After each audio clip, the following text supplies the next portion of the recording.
Hello learners. आज की इस वीडियो में मैं आपको कॉस्ट के बेसिक कंसेप्ट को बताऊंगी ना फ्रेंड्स। हम कभी भी मार्केट से कुछ खरीदते हैं तो क्या हमें वो फ्री में मिलती है? नहीं, हर चीज़ के पीछे या हर चीज़ की एक प्राइस तय होती है कि ये मार्केट में इतने में मिलेगी और हम कंज्यूमर तक ये प्रोडक्ट इस प्राइस तक पहुँचेगा। हर चीज़ के लिए कुछ प्राइस देने पड़ते हैं, कुछ पैसे देने पड़ते हैं। तो क्या आपने कभी सोचा है कि हम जो भी पैसे देते हैं किसी भी प्रोडक्ट का, वो किस बेसिस पे तय होता है?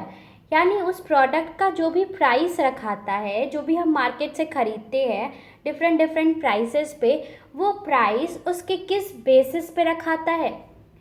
आज हम इसी चीज़ को जानेंगे। कॉस्ट जो होता है यानी किसी भी कमोडिटी का जो प्राइस रखाता है, वो उस पे जो भी खर्चे आते हैं, उस कमोडिटी को बनाने में जो भी खर्चे आते हैं उसके बेसिस पे रखा जाता है। जैसे अगर किसी कमोडिटी को बनाने का खर्च 10 रुपीज़ का आ रहा है तो उसकी कॉस्ट 12 रुपीज़ होगी या 15 रुपीज़ होगी जो कि मार्केट में पहुंचेगी। अब ये 10 रुपीज़ जब उसका खर्च हो रहा है तो 2 रुपीज़ एक्स्ट्रा वो अपना प्रॉफिट जोड़ेगा, कुछ कमीशंस जुटेंगे, टैक्स जुटेगा उस प्रोडक्ट पे, और तब जा कर के वो प्रोडक्ट का एक प्राइस तय होता है। जो भी उसके खर्चे होते हैं, कभी भी उससे कम प्राइस पे वो प्रोडक्ट मार्केट में नहीं मिलता। अगर वो कम प्राइस पे बेचेगा तो क्या हो जाएगा, उसको लॉस हो जाएगा, जिस वजह से वो मार्केट में ज़्यादा देर तक नहीं टिक पाएगा ना। कॉस्ट की डेफिनेशन क्या होती है? Cost is the total expenditure incurred in producing a commodity. किसी भी कमोडिटी को प्रोड्यूस करने में, बनाने में जो भी टोटल एक्सपेंडिचर होता है, टोटल जो खर्च होता है किसी भी एक कमोडिटी को बनाने में, वो उसका कॉस्ट तय करता है।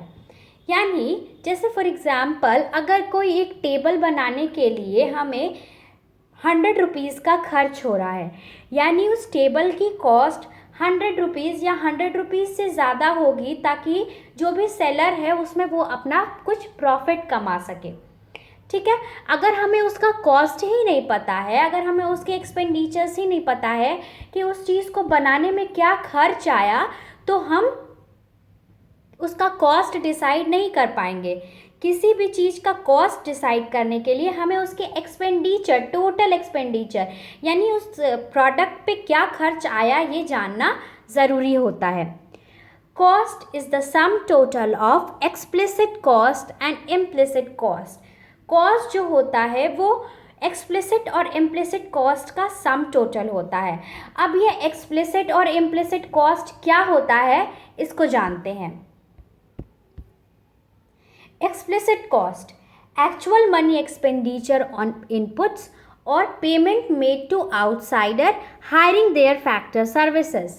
जब कोई भी पेमेंट या कोई भी खर्च किसी भी ऑर्गेनाइजेशन के बाहर के लोगों पे किया जाता है, मीन्स जैसे हम एक एग्जांपल लेते हैं, हमने एक टेबल बनाया, उस टेबल को बनाने के लिए हमें वुड चाहिए होगा, तो वुड हम किसी बाहर से परचेज़ करेंगे, किसी आउटसाइडर से परचेज़ करेंगे, तो उसको जो मैंने पेमेंट दिया वो हमारे प्रोडक्शन के बाहर का है, हमारे कंपनी के बाहर का है, तो वो जो कॉस्ट हुआ उस पे जो हमने पेमेंट किया वो क्या कहलाएगा, वो एक्सप्लिसिट कॉस्ट कहलाएगा।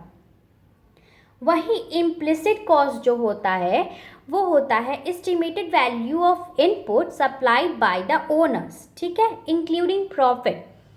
यानी ओनर्स जो चीज़ सप्लाई करता है, जैसे फैक्ट्री किसकी है, ओनर की अगर है, तो वो फैक्ट्री पे जो पैसा लगा रहा है तो वो क्या कहलाएगा, इम्प्लिसिट कॉस्ट। माने एक तरह से सीधी सीधी भाषा में जो भी कॉस्ट ओनर से जुड़ा हुआ है, चाहे वो ओनर की फैक्ट्री हो, ओनर का लैंड हो, ओनर के लिए रेंट दिया जा रहा हो, ठीक है ना, ओनर को इंटरेस्ट दिया जा रहा हो, ओनर प्रॉफिट कमा रहा हो कैपिटल पे अपने, तो वो इस तरह से जो भी ओनर से रिलेटेड जो भी कॉस्ट होता है, जो भी एक्सपेंडिचर होता है, वो इम्प्लिसिट कहलाता है। और एक्सप्लिसिट क्या कहलाता है, जो बाहर के लोगों को दिया जाता है। जैसे अगर वो अपने एम्प्लॉय को सैलरी दे रहा है, ठीक है, अगर उसने रेंट पे अपनी फैक्ट्री ली हुई है तो वो मालिक को क्या दे रहा है, ठीक है ना। यहाँ मालिक जो है वो फैक्ट्री का मालिक हो जाएगा, ठीक है। अगर फैक्ट्री का मालिक उस प्रोडक्शन का मालिक नहीं है, यानी वो अगर मान लो किसी ने अगर रेंट पे कोई लैंड लिया हुआ है तो उसका उस रेंट के लैंड पे वो अपनी फैक्ट्री चला रहा है, तो इस केस में रेंट का मालिक अलग हो जाएगा और फैक्ट्री का मालिक अलग हो जाएगा। तो फैक्ट्री के मालिक से जो रिलेटेड खर्च होगा वो इम्प्लिसिट कॉस्ट में आएगा। बट अगर हम उस लैंड के मालिक को रेंट दे रहे हैं तो वो एक्सप्लिसिट कॉस्ट में आएगा। वो फैक्ट्री के मालिक का कुछ नहीं है, वो बाहर के लोगों को दिया जा रहा है। उसी तरह से अगर इंश्योरेंस प्रीमियम भरी जा रही है तो वो भी एक्सप्लिसिट कॉस्ट में आएगा।